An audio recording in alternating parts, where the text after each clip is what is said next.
Shalom and welcome back to the Zohar Parasha series. This week we enter Parashat Shelach, the portion where Moses sends 12 men to scout the land of Canaan. On the surface, it is a story about spies, giants, grapes, fear, and rebellion. But according to the Zohar, this parsha is really about vision. Not just what the eye see, but what the soul does with what the eyes see. Because two people can look at the same land, the same fruit, the same mountain, the same obstacle, and one person sees a promise, while another person sees death. That is the mystery of Shelach. The land did not change. The fruit did not change. The giants did not change. What changed was the inner lens of the people looking at it. And the Zohar takes this very deeply.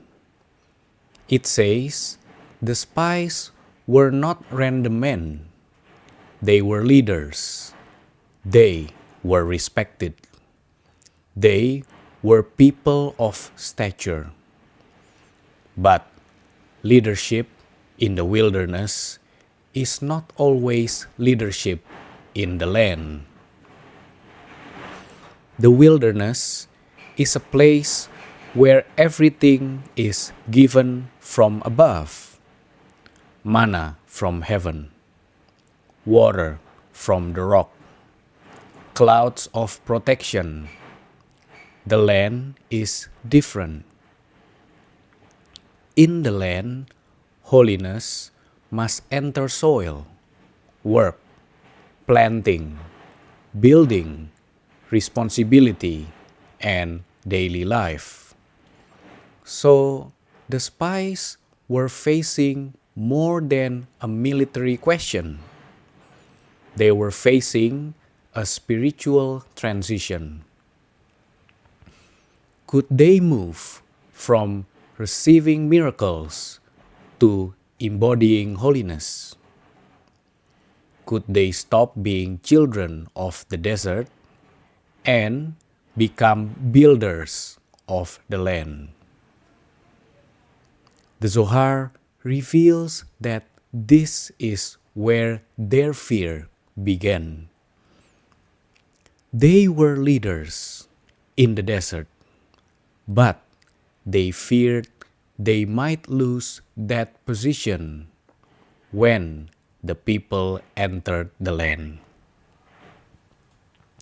So their report was not neutral. Their eyes were already colored by self-preservation. And this is a powerful lesson. Sometimes we say, I am just being realistic. But beneath that realism, there may be fear. Sometimes we say, I am just telling the truth. But beneath that truth, there may be attachment to an old identity.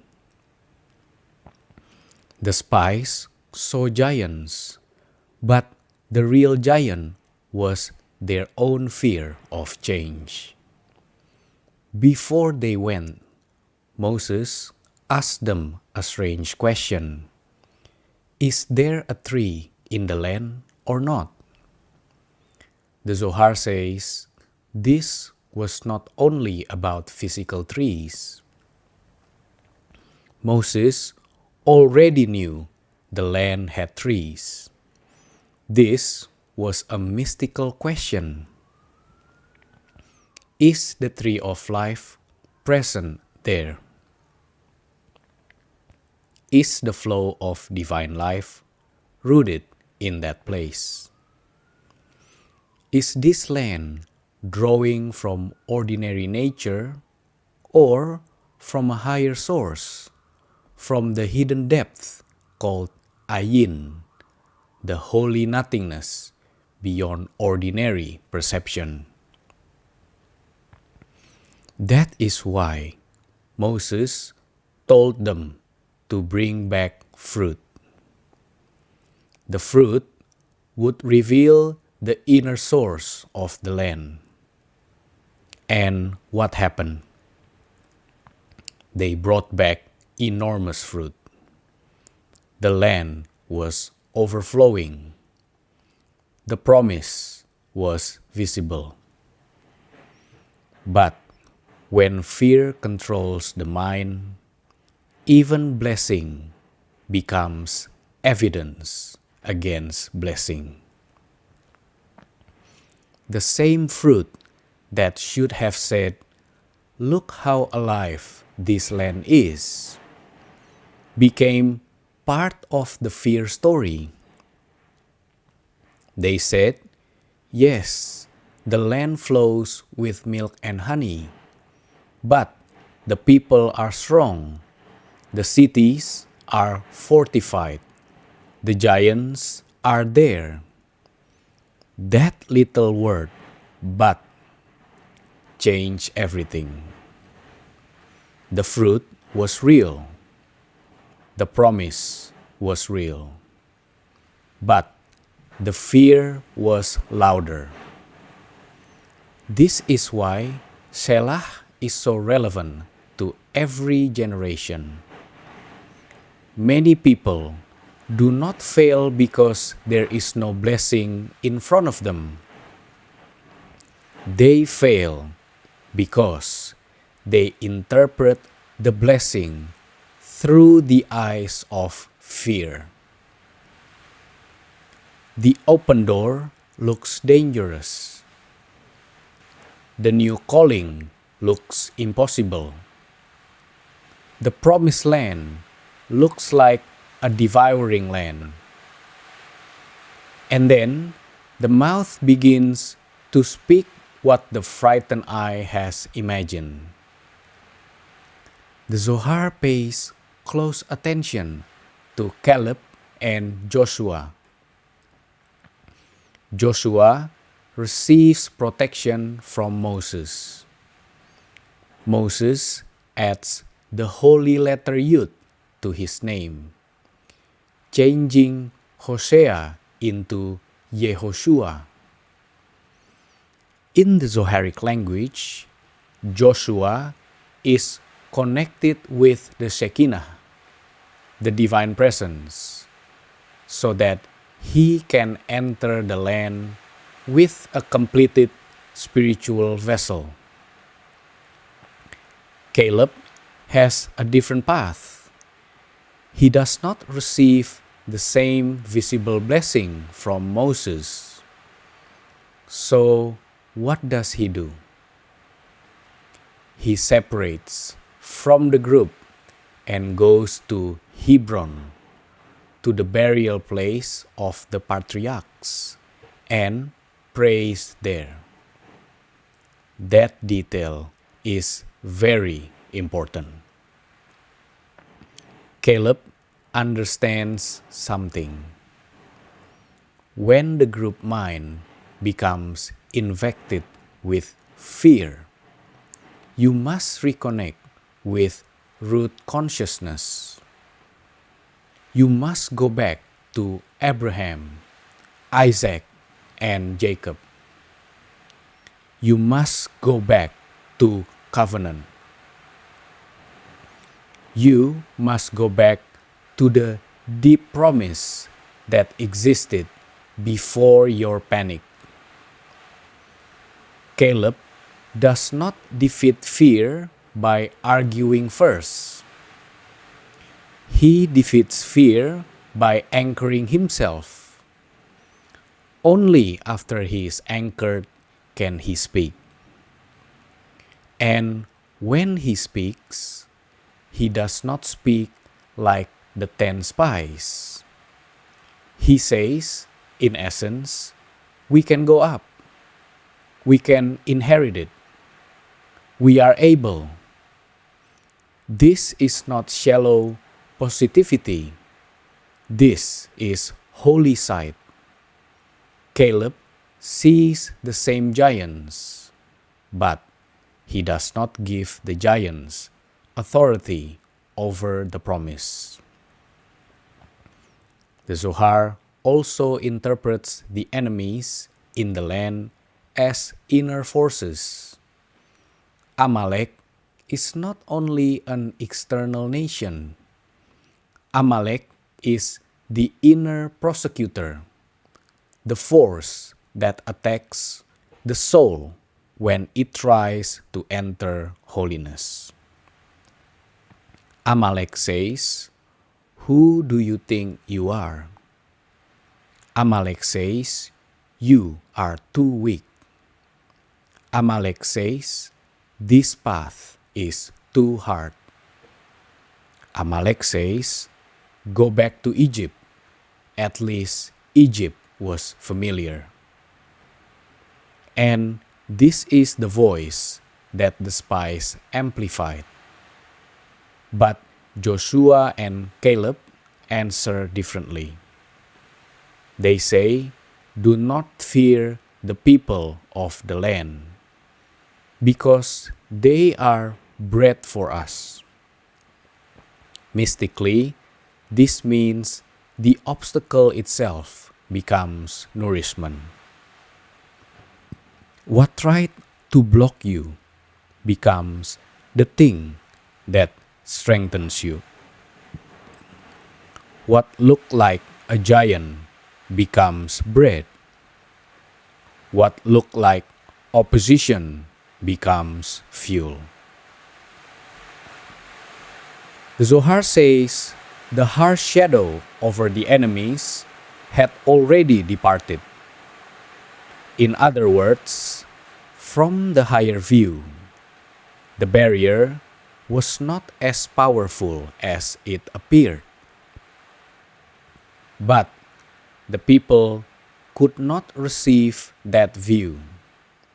Their own fear made the shadow look larger than it was. This is one of the deepest teachings of Shelach. Fear does not only tell you that the giant is big. Fear tells you that you are small. The spies said we were like grasshoppers in our own eyes. Notice the order. First, in our own eyes, then in their eyes. They projected their inner smallness outward. They assumed the giants saw them the same way they saw themselves. But the collapse began inside. A person who sees himself as a grasshopper will turn every promised land into a battlefield he cannot win. A person who sees himself as a carrier of covenant can stand in the same field and say, "We are able." Then comes the great sin of speech. The spies did not only feel fear, they spread fear. They converted inner panic into public language. They gave an evil report about the land. And the Zohar treats this very seriously. Because to slander the land is not just to criticize geography. The land is connected to the Shekinah. To speak against the land is to speak against the divine promise resting within it. This is why speech matters so much. Speech is not just sound. Speech organizes reality for the people who hear it. One sentence can strengthen a generation. One sentence can weaken a generation.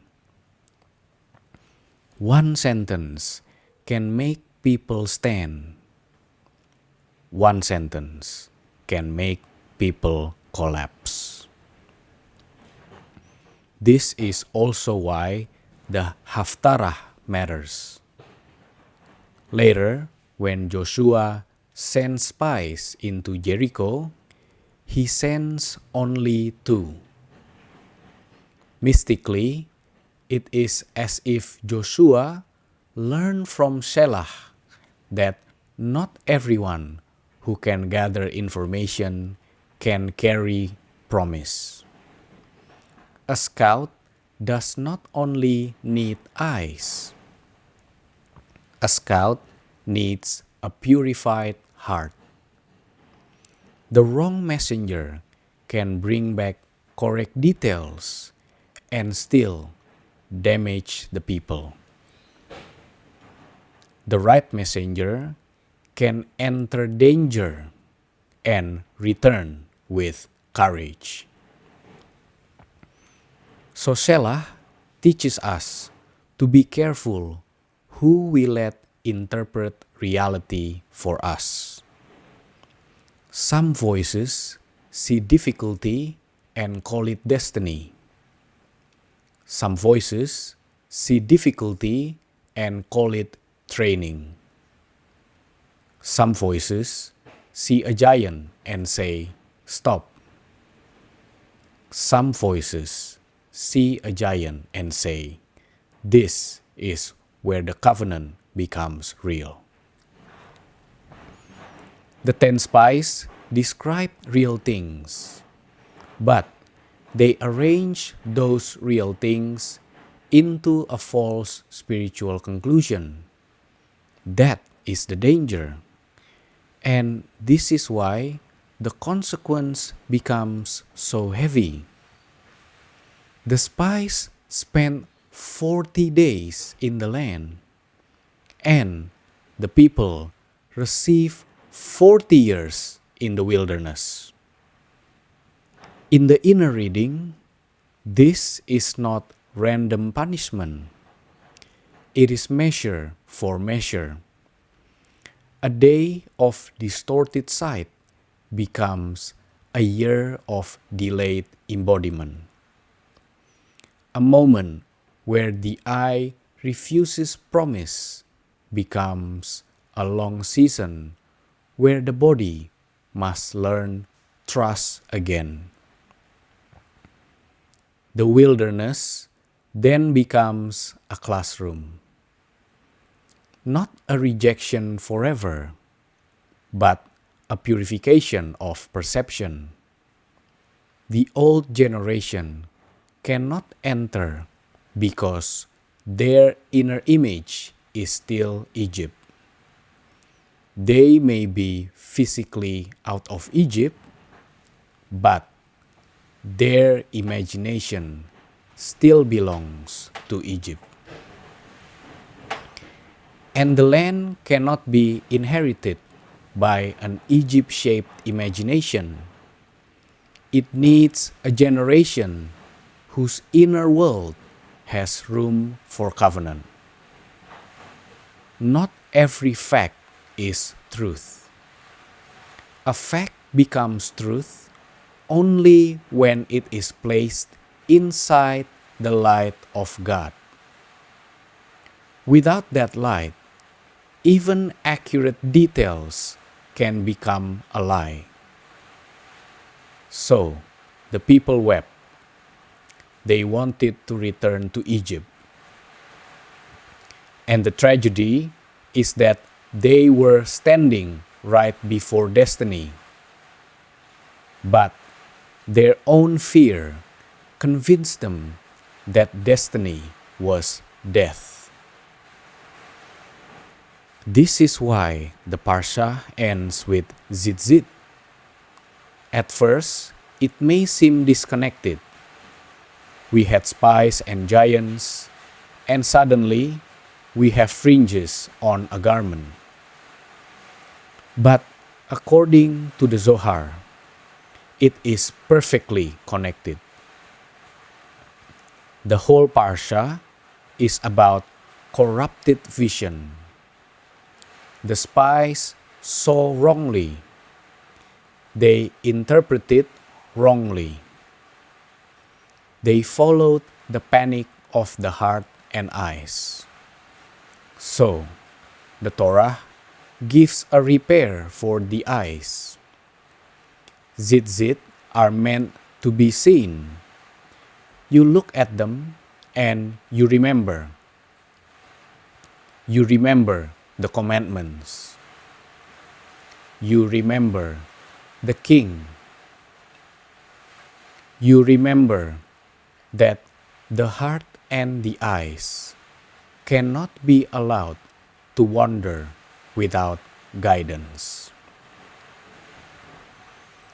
The Zohar says the blue thread, the tehelet, is connected to awe, to the throne of glory, and to Malkuth, the kingdom, the place where divine reality becomes visible in the world. The blue is like a holy strap that wakes the soul up. It says, "Do not let the eye become a servant of fear. Do not let the heart become a servant of fantasy. Do not let perception wander without covenant." This is the repair of Shelach. The spies looked at the land and forgot the command. Tzitzit trained the eye to look and remember. That is the difference between ordinary seeing and sacred seeing. Ordinary seeing says, "What is in front of me?"